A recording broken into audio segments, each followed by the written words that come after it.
Hi, this is Karleigh again. If you like romantic tragedy, you've come to the right place. At this point, Thendiel has completely lost it. Her brand new husband, Marin, is forced to leave with his troops, and even though he's not dead, he just can never come home. At least not till the war is over, and that could be years. Sure, they both have long lives, but so much time lost between them.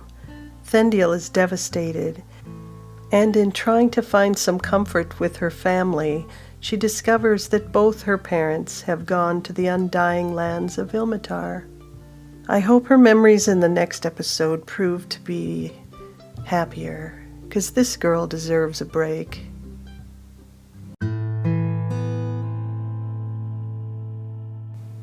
Chapter 1, Sacred Garden.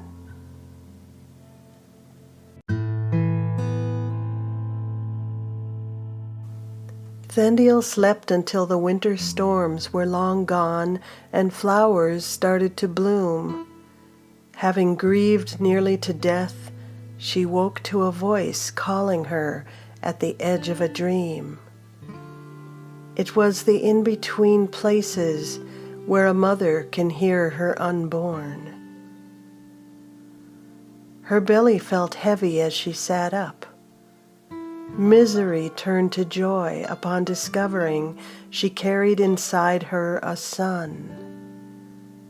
Her thirst and hunger were great as she stood up and took her first steps in many months to the pantry to find food and water.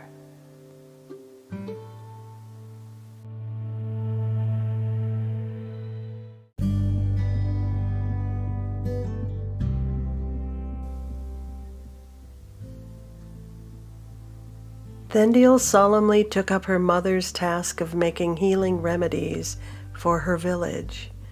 It was an attempt at feeling normal again in her life. The duties of work eased her mind.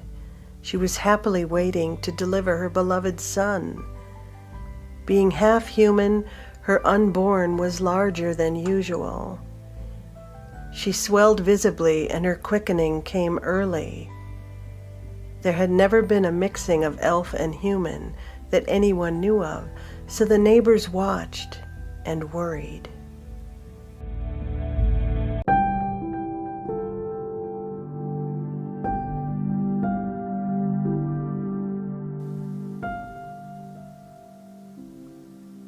From a pain-filled labor was born Marin and Thendiel's son.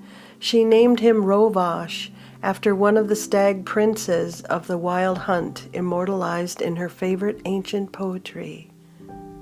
Her son had dark skin like his father and big starlit blue eyes that gazed quietly up at his mother. Pangs of loneliness crept in as she snuggled her tiny half-elven boy and wondered if his father would ever be allowed to return. For a long while she held a hope that she would see his face again, but it was never meant to be.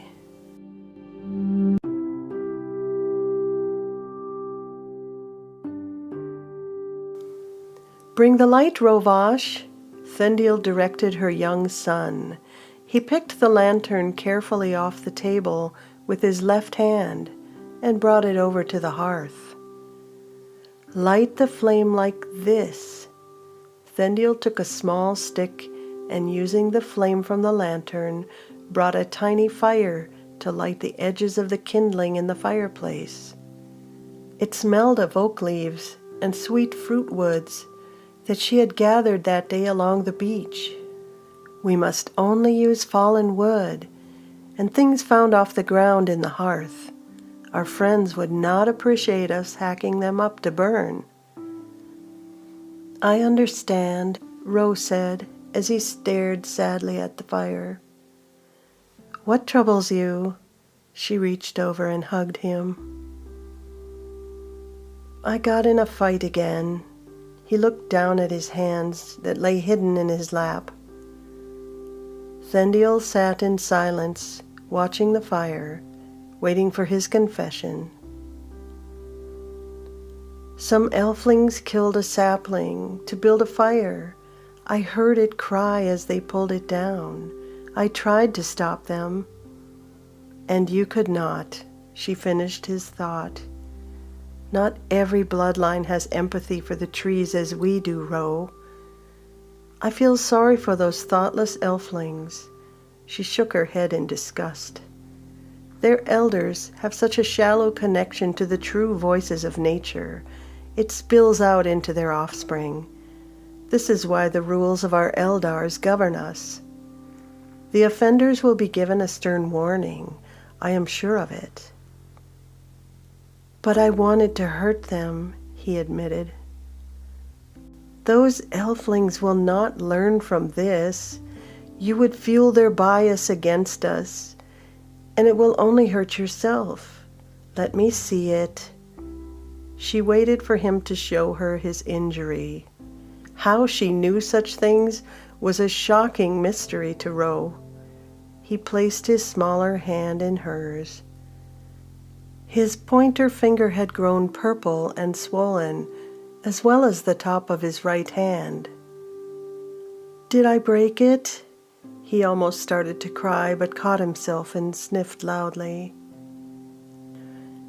Nothing a good night of healing sleep will not cure. She bundled him up in her arms. They sat down on a large, comfortable rocking chair so she could tell him a story. Thendiel recited many familiar tales of brave and noble elves and men as her son pressed his small face into her long golden red hair. It flowed across his shoulders like a warm protective blanket, and sometimes, as on this day, he fell asleep. Ah, sleepyhead, Thendiel kissed her son gently on the forehead. She lay him close on the bed. With him secure in her arms, they fell into a deep healing slumber.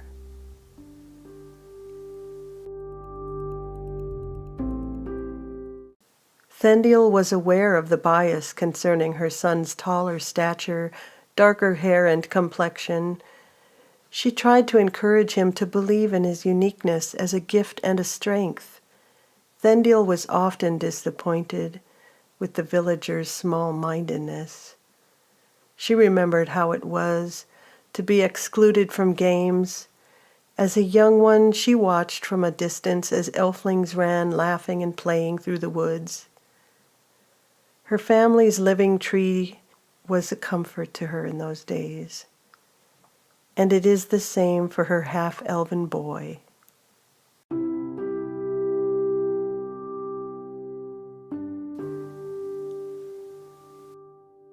Rovash never understood why the other young ones in his village shied away or called him names. He learned how to scowl fiercely, giving them what they expected. He soon discovered he didn't have to use physical force because young elves who threw insults, more often than not, had no strength to back them up.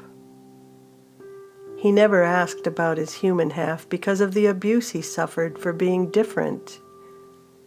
He imagined in his elfling mind his mother was set upon by some horror, and he did not want to be a reminder of that. So Rovash vowed, for the sake of his mother, to practice being the best elven son that he could manage. When Ro was old enough to help his mother with the herbal alchemy, his mother's smile was his guiding light. She delighted in all of his accomplishments. She was the strength of his heart in a life of real conflict.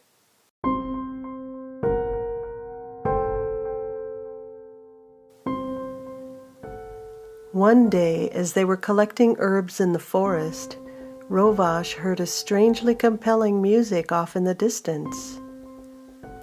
"What is that, Mother?" "We must go inside." Thendiel hastily grabbed the basket. Taking her son by the hand, they ran for home.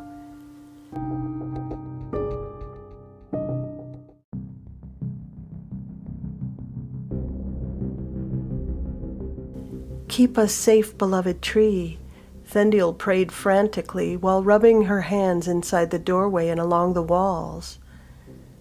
The tree home answered. The place shook and moaned as glass in the windows shattered because walls moved and slammed shut. Thendiel and Rovash found themselves huddled against the hearth in total darkness.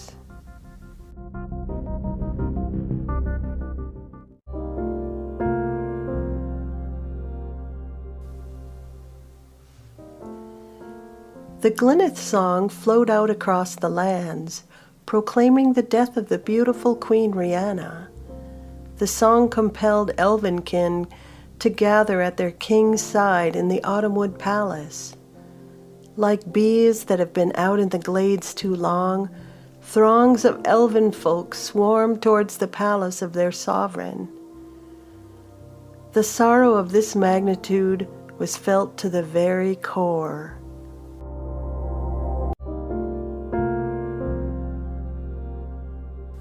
At the grand palace, King Elendil was found collapsed and grieving unto death. Unbeknownst to all, he was heart-bonded to his queen and would never find relief from the unending depths of his agony. Not truly understanding the hopelessness of the king's torment, his son and daughter tried to reach out to him, to console his mind. They would lose their father and all the grieving elves who have gathered in the palace if he could not be revived from this brokenness. They only managed to slow his decline as the Eldar healers worked to find a cure. Elves who have been heart-bonded in love come to share the same heartbeat in life. The death of one always results in the death of the other.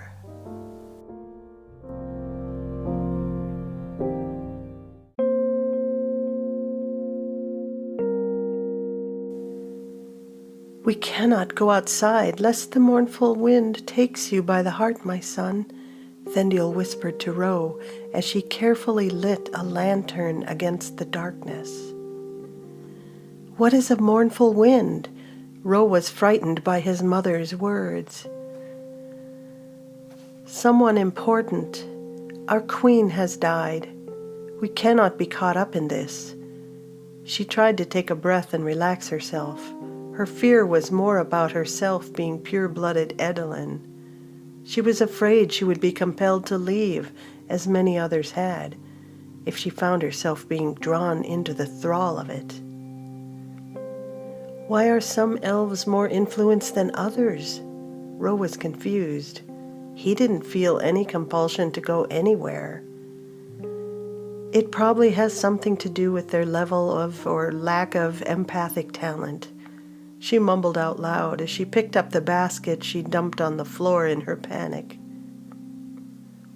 She took Ro to the kitchen to put away the herbs they'd gathered and find something to eat.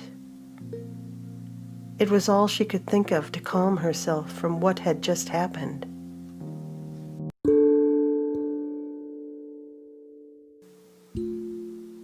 Thendiel could not escape her reputation as a talented healer.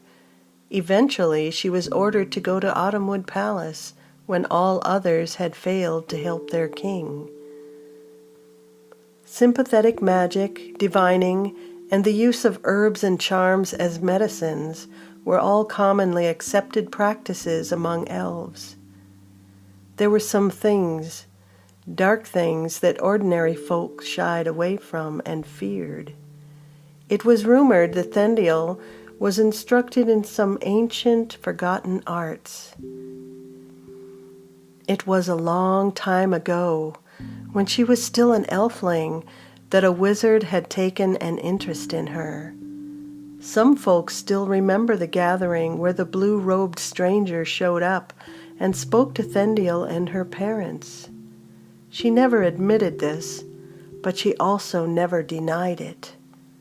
Her healing skills were welcome in the village, but neighbors held a bias in the back of their minds concerning Thendiel and all the odd choices that she made in her life.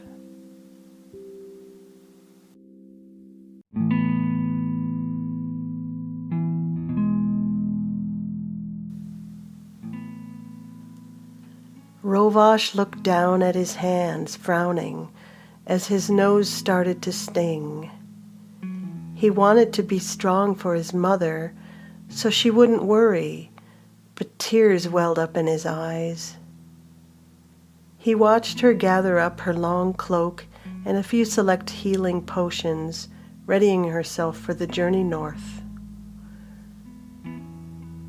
Thendiel absently put her hand over her heart to make sure her amulet was still around her neck as she kissed her son gently on his cheek. It was the first time they would be apart since his birth. But she had to answer a summons directly sent from the king's magistrate. She knelt and hugged his small frame one last time. "Stay safe and no fighting," she said firmly as an afterthought. "I'm not expecting to be gone long, only long enough to help the king in his suffering. I'll be returning before you know it." She warmly smiled, trying to reassure him. Rovash attempted to smile, but there was nothing to do about it. He could not help his feelings of loss as he watched his mother walk the stone path that led her away from their home.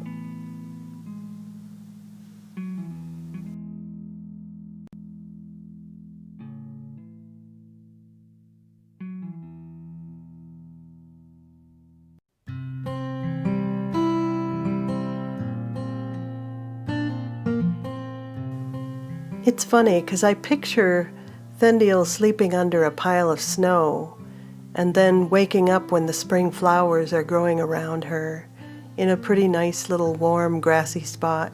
She thought she was going to lay down and never wake up again, but then a small voice came into her mind, and it was her unborn son. Thendiel is more than delighted. Rovash is the light of her life.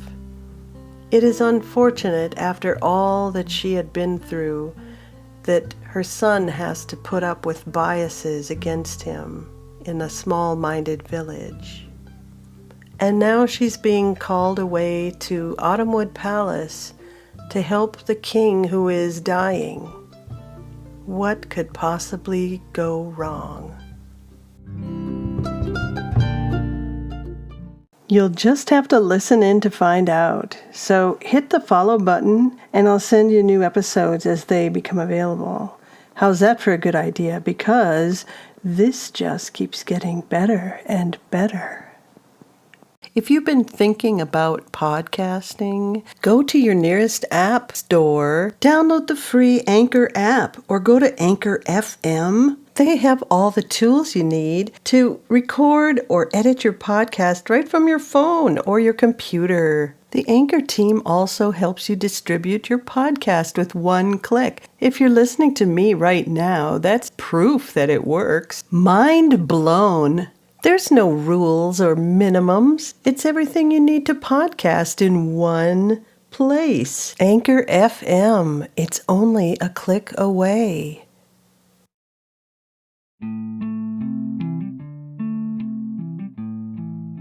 Elvish lesson of the day. You've heard me say the word Edhellen in the story, and maybe you came to understand that that's just another name for elf or elvish, but it's more like the nationality version, like American or British. Now you can wow all your friends and neighbors by asking them, "Istod pedid Edhellen?" And what you just did was ask them if they speak Elvish. Their eyes are going to get all big.